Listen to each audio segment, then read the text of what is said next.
사랑합니다.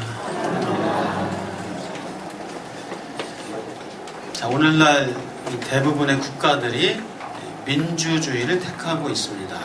그렇죠? 우리나라도 대한민국 민주공화국입니다. 심지어 북한도 조선민주주의 인민공화국 민주주의라고 하지만 세습 독재 정권이라고 할 수 있죠. 자, 민주주의는 말 그대로 권력이 국민에게 있다. 그래서 국가의 통치에 대한 것들을 국민의 의사에 따라서 결정하는 정치 체제를 민주주의라고 합니다.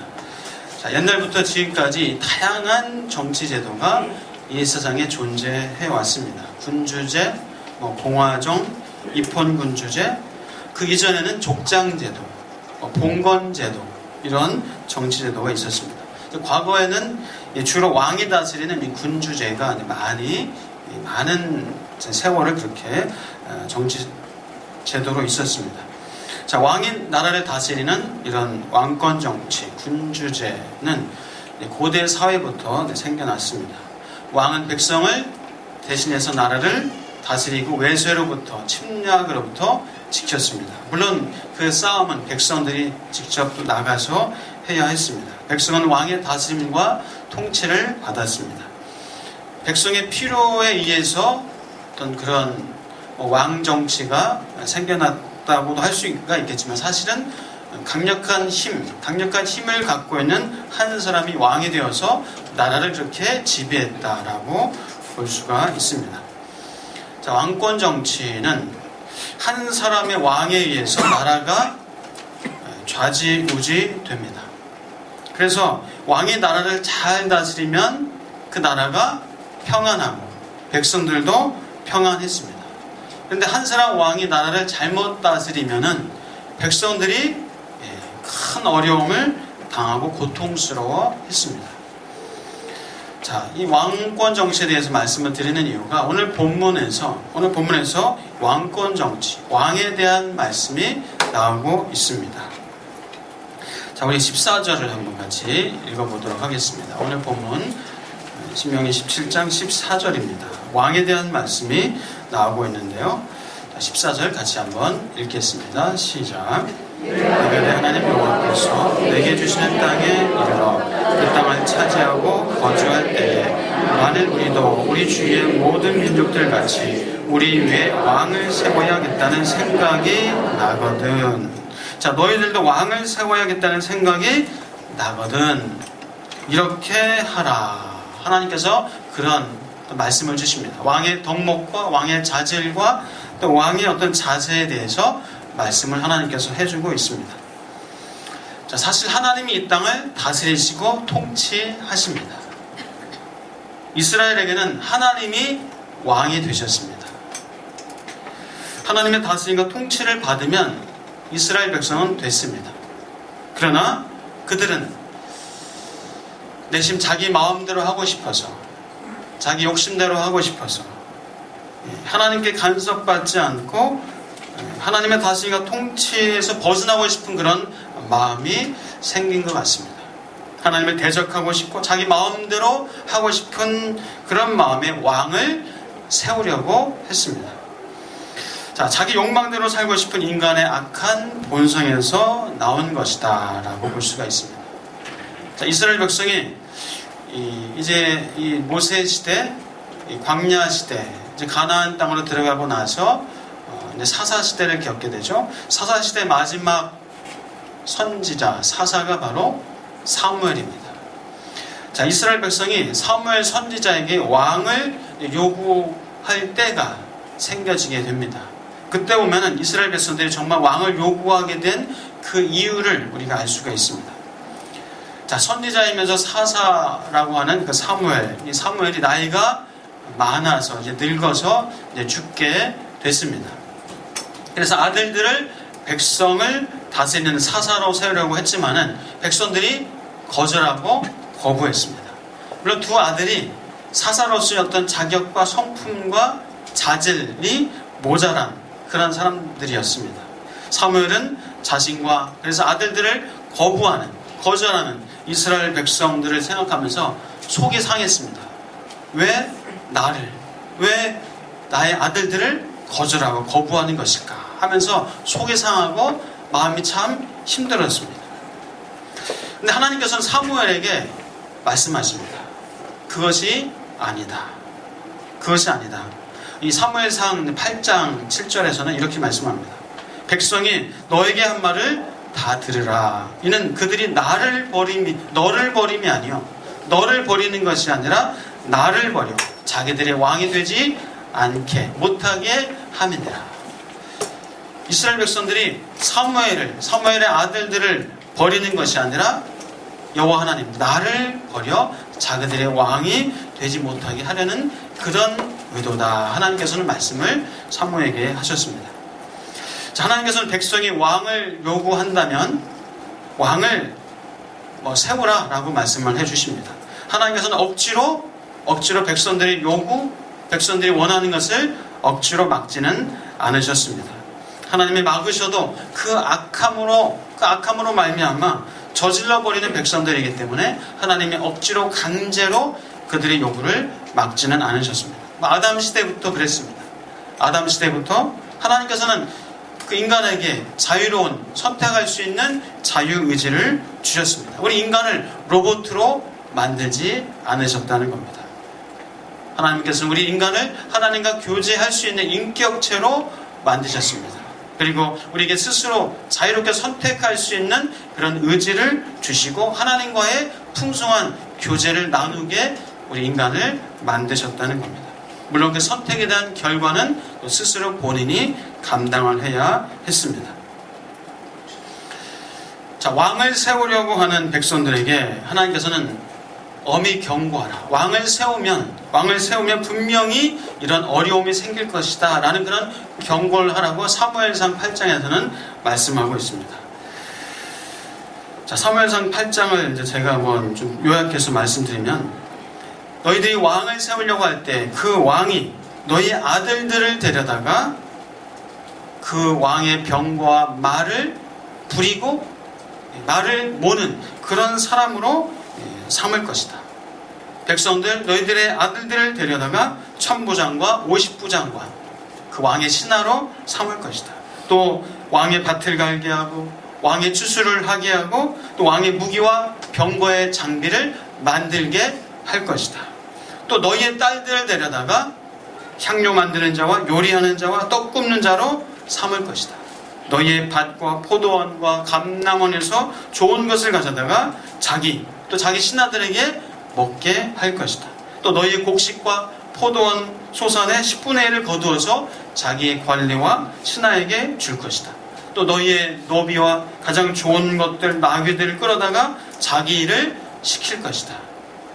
또 양떼 10분의 1을 거두어 갈 것이고 너희가 그 왕의 종이 될 것이다. 너희가 택한 왕으로 말미암아 울부짖고 힘들다고 괴롭다고 고통스럽다고 그렇게 부르짖을 것이다. 하나님이 그렇게 경고하십니다. 그러나 그날에 여호와께서 너희에게 응답하지 아니하실 것이다 라는 그런 말씀을 하나님이 하십니다. 자, 그래도 좋겠느냐? 왕은 결코 너희가 원하는 것처럼 그렇게 좋은 것만은 아니다. 오히려 너희를 힘들게 하고 억압하고 고통스럽게 하고 너희와 너희 자녀들을 데려다가 왕을 위해서 그렇게 신하로 종으로 삼는 일들이 생길 것이다. 그래도 왕이 좋겠느냐? 왕이 필요하느냐? 라고 하나님께서 물으십니다. 그때 백성이 이제 사무엘에게 말합니다.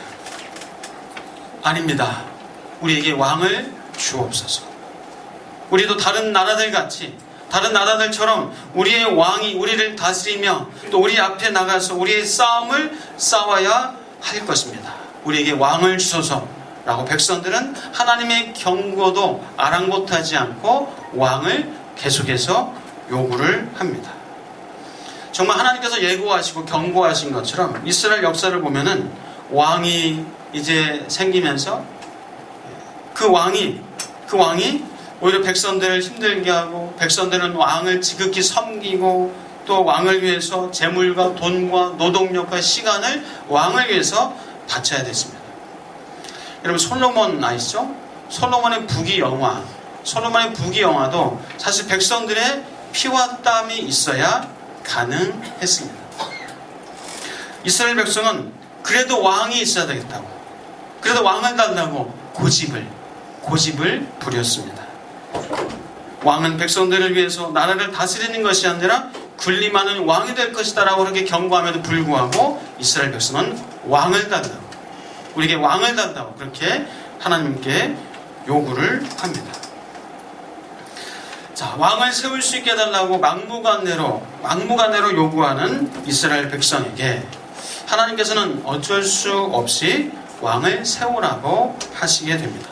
그러면서 왕을 세우되 그러나 지혜를 가지고 지혜롭게 왕을 세워라 라고 하나님께서는 그래도 지혜롭게 왕을 세울 수 있는 방법을 가르쳐 주십니다. 왕으로 세울 수 있는 자격과 조건과 어떤 원칙, 자격을 갖춘 사람을 세워라 라고 하면서 오늘 본문에서 15절부터 17절에서 말씀을 주고 있습니다. 자, 한번 읽어보겠습니다. 15절부터 17절. 왕으로 세우는 사람의 조건과 자격과 원칙을 주십니다. 자, 15절부터 17절입니다. 시작. 반드시 내 하나님 여호와께서 택하신 자를 내 위에 왕으로 세울 것이며 내 위에 왕을 세우려면 내 형제 중에서 한 사람을 할 것이요 내 형제 아닌 타국인을 내 위에 세우지 말 것이며 그는 병마를 많이 얻으려고 그 백성을 애굽으로 돌아가게 하지 말 것이니 이는 여호와께서 너희에게 이르시기를 너희가 이후에는 그 길로 다시 돌아가지 말 것이라 하셨으며 그에게 아내를 많이 두어 그의 마음이 미혹되게 하지 말 것이며 자기를 위하여 은금을 많이 쌓지 말 것이니라. 자, 여호와 하나님께서는 몇 가지 원칙을 주시죠. 하나님께서 택한 자를 왕으로 세워라. 자, 이스라엘의 첫 번째 왕이 누굽니까? 사울 왕이죠. 사울도 하나님께서 왕으로 택하셨어요. 하나님이 택한 사람임에도 불구하고 사울은 그만 참 어리석고 또 교만한 왕이 되어져 버립니다. 하나님께 버림받는 왕이 되어지죠. 하나님의 택한 자임에도 불구하고 그렇게 잘못 어긋납니다. 자, 두 번째 왕은 누굽니까? 다윗 왕이죠. 그래도 다윗은 하나님 마음에 합한 자로 그렇게 나라를 다스렸습니다. 물론 실책과 실수와 죄를 범했지만은 하나님 마음에 합한 자로 하나님께서 다윗과 소금 언약을 세우시고 다윗 가문을 통해서 계속 그 왕권을 주리라라는 약속을 하십니다. 자, 그래서 여호와 하나님께서 택하신 자로 그래도 남쪽 유다 나라는 그렇게 왕으로 세워지게 됩니다. 그러나 북쪽 이스라엘, 북과 남으로 갈라진 후에 북쪽 이스라엘은 여로보암, 첫 번째 왕 여로보암 후로는 반역과 쿠데타의 그런 역사가 계속되어지게 됩니다. 그래서 하나님의 택하신 사람이 왕으로 세워지지 못하는 일이 벌어지게 됩니다. 자, 또 오늘 본문에서 왕으로 세우되 이스라엘 사람 중에서 형제 중에서 왕을 세워라. 이방인에게서 왕을 세우지 말고 형제 중에서 왕을 세우라 라고 말씀합니다. 그리고 왕의 모습은 이러야 한다 하면서 말을 많이 두지 말고 아내를 많이 두지 말고 은금을 자기를 위해서 쌓지 말라. 또 중요한 것은 율법서, 이 말씀의 등사본을 가지고 평생 옆에 두고 읽어야 할 것이다. 그래야 하나님 경외하기를 배울 것이다. 하나님 경외하기를 배우고 율법을 지켜 행하는 왕이 되어라. 그리하면 교만하지 않고 좌우로 치우치지 않게 될 것이고 왕과 그 왕의 자손의 날이 영구하게 될 것이다 라고 하나님께서는 말씀을 주십니다. 자, 이렇게 왕을 세우면서도 신신당부하시면서 안전장치의 말씀을 하나님은 주십니다. 하나님은 어쩔 수 없이 요구하는 이스라엘 백성들의 요구에 왕을 허락하시게 됩니다. 전 이 부분에서 한 가지 좀 짚고 넘어가야 될 어떤 그런 좀 마음이 있습니다. 우리 삶에서도 우리가 막무가내로 내 욕심에 따라서 내가 막 하겠다고 하면 하나님이 어떻게 하시나요? 내가 막무가내로 막 하겠다고 하면은 하나님 어떻게 하세요? 무조건 막으시던가요? 어떻게 하세요? 억지로 막지는 않으십니다. 그냥 내버려 두세요. 어떻게 하나 내버려 두십니다. 어쩔 수 없이 하나님은 허락하신다고 볼 수가 있죠. 그런 하나님께서 기쁨을 허락하시는 것이 아니에요. 내 욕심에 따라서, 내 정욕에 따라서, 내 마음대로 막 억지 부리면서 하는 것, 하나님은 그냥 내버려 두세요. 자식 이기는 부모 없다라는 얘기 아시잖아요. 참 성경적인 얘기인 것 같아요.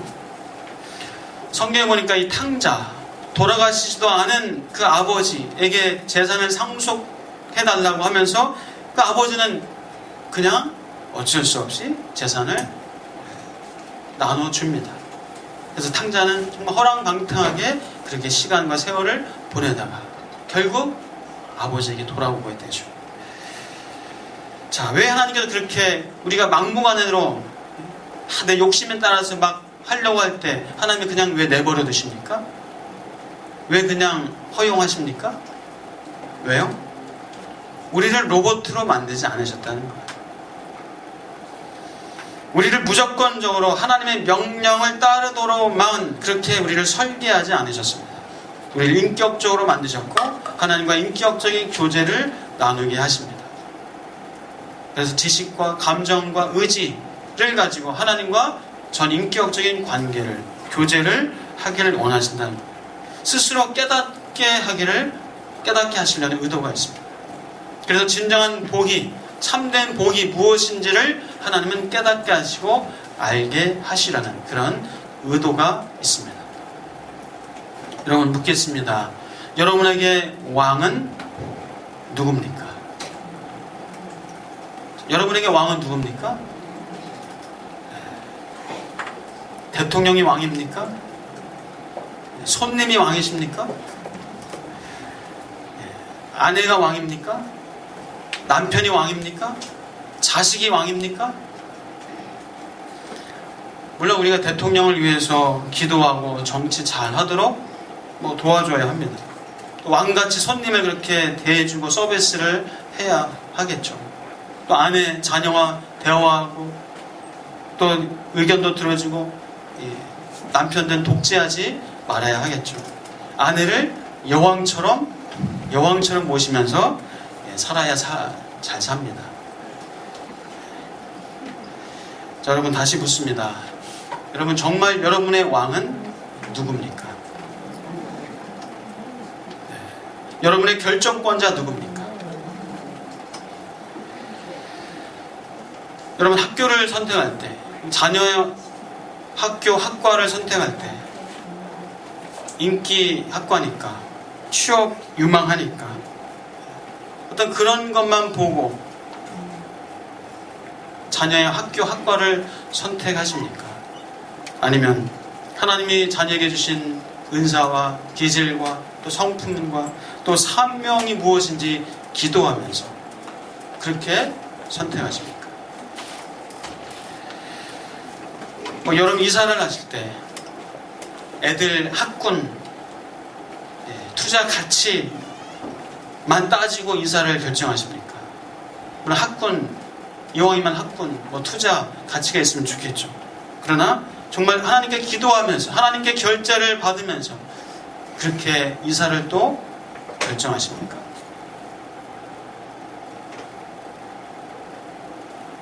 여러분 수술할 때, 병원에 가실 때, 예를 들어서 라식 수술, 라섹 수술할 때 미용과 성형의 개념으로만 그렇게 결정하십니까?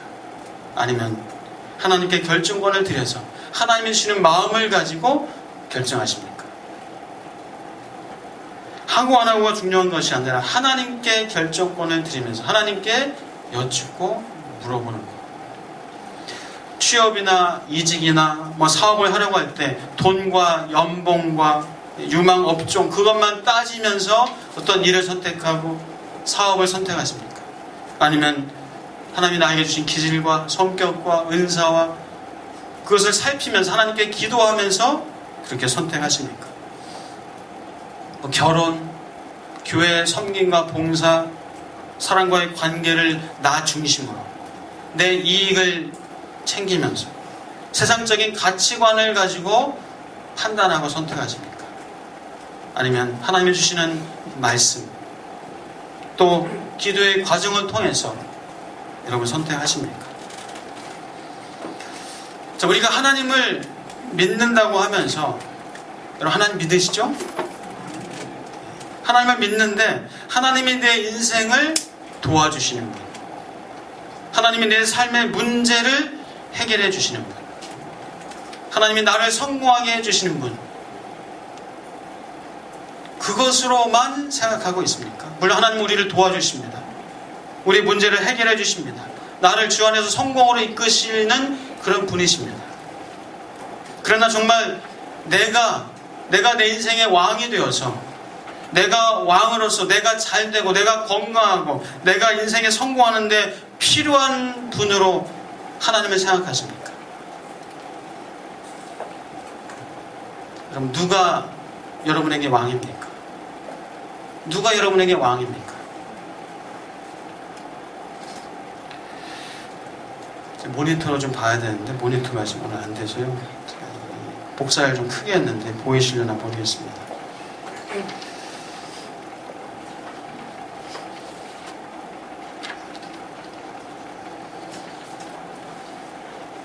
자, 이 그림 보이세요? 저 뒤쪽 분만 모니터가 나오고 나머지는 모니터가 안 나옵니다. 자, 그림 보이십니까? 네. 자, 이 그림 보시면 이제 원, 네모 박스 안에 원이 있습니다. 이 원은 마음입니다. 마음. 여러분의 마음. 이 원, 마음 안에 의자가 있죠? 의자 보이세요? 자, 의자는 뭐냐면요, 내 마음의 자리, 왕의 자리, 왕의 보좌입니다. 내 마음의 보좌, 왕의 자리, 왕이 앉는 자리입니다. 자, 그리고 이제 그 마음 안에 막 점 보이세요? 점?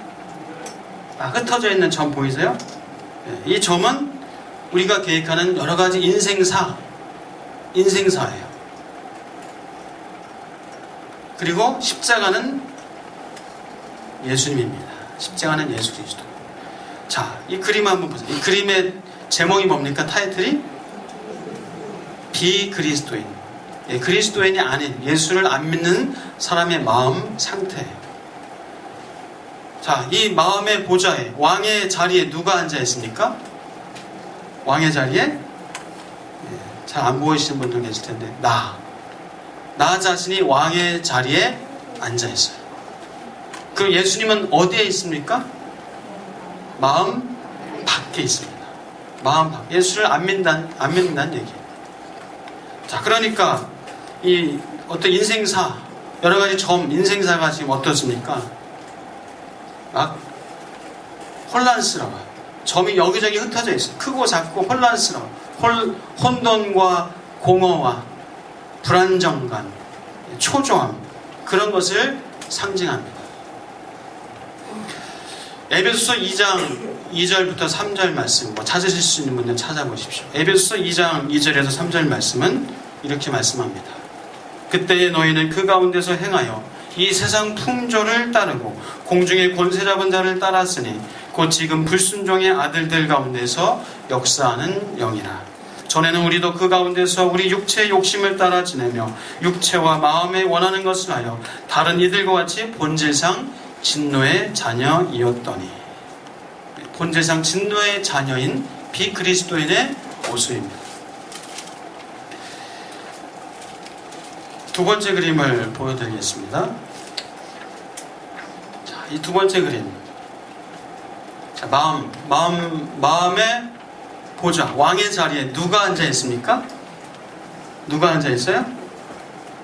여전히 나가 앉아 있어요. 나 자신이 왕의 자리에 앉아 있어요.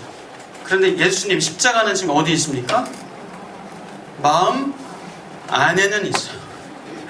마음 안에는 있습니다. 그런데 여전히 왕의 자리에 내가 앉아 있고, 십자가는, 예수님은 내 발치에 있어요. 예수님은 내 인생을 성공하게 도와줘야 되는 분이에요. 예수님은 내 필요에 따라서 내가 좌지우지 할 수 있는 그런 분이에요. 고린도전서 3장 1절에서 3절입니다. 고린도전서 3장 1절에서 3절. 형제들아 내가 신령한 자들을 대함과 같이 너희에게 말할 수 없어서 육신에 속한 자 곧 그리스도 안에서 어린 아이들을 대함과 같이 하노라. 너희를 저주로 먹이고 바보로 아니하였노니 이는 너희가 감당하지 못하였음이거니와 지금도 못하리라.